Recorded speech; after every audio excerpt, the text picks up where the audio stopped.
Industrial disasters are loud. They explode, they burn, they leave behind fire and rubble. But on the night of December 2nd, 1984, an entire city began dying without a single explosion. People didn't wake up to fire. They woke up choking, running, screaming, not knowing what was happening or why the air itself had turned against them. This wasn't war. It wasn't terrorism. It wasn't an earthquake. It was an industrial accident. And it would become the deadliest industrial disaster in human history. And most of the world slept through it. If serious real history matters to you, subscribe to HistoryMind. Bhopal, India, 1984. A growing city, over 800,000 people, children sleeping, workers resting after long shifts, families packed tightly into small homes near factories. One of those factories belonged to Union Carbide, an American chemical corporation. The plant manufactured pesticides. Its purpose was simple: protect crops, increase food production, support agriculture.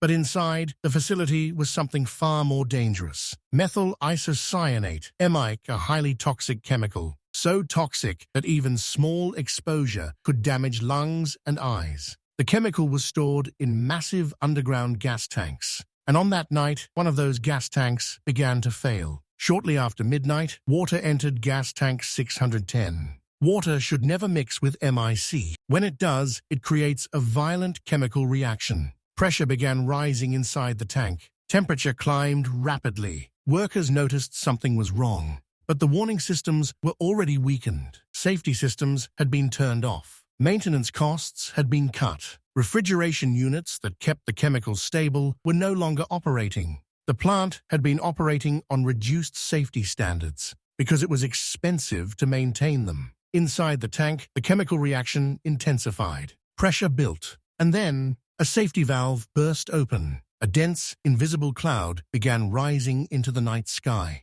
The wind was calm, which meant the gas didn't disperse upward. It rolled outward, low, heavy, thick, toward the sleeping neighborhoods surrounding the plant. Within minutes, people began coughing violently. Eyes burned. Throats felt like they were on fire. Parents woke up to children gasping for air. Some ran outside, only to realize the air outside was worse. Thousands of people flooded the streets. No alarms had warned them. No emergency message had been broadcast. Hospitals had not been informed about the chemical leak. Doctors didn't know what they were treating. People collapsed in the middle of the road. Auto rickshaws and bicycles clogged the streets. Some families fled in the wrong direction, straight into thicker clouds of gas. The city descended into chaos. But there was no explosion, no fire, just a silent, poisonous fog. Hospitals were overwhelmed within minutes. Patients poured in by the hundreds, then thousands. Doctors saw symptoms they had never treated before: severe eye damage, foaming at the mouth, convulsions, uncontrollable vomiting, blindness. Many died before sunrise. Entire families were found lifeless in their homes. Some had died while trying to run. Others had suffocated in their sleep.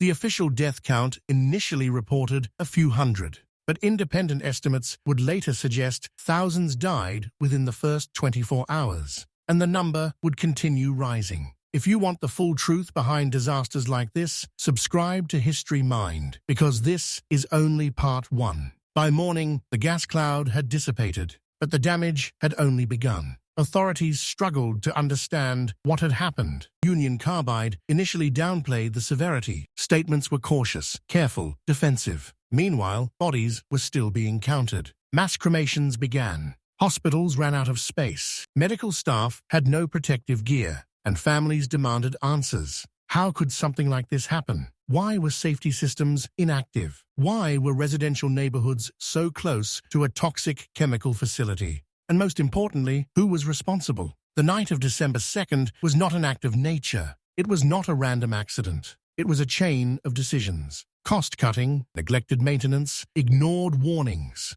By sunrise, Bhopal was no longer just a city. It was a warning to the world. And this was only the beginning. Subscribe to HistoryMind, because in part 2, we uncover what happened after the gas stopped and why justice would take decades.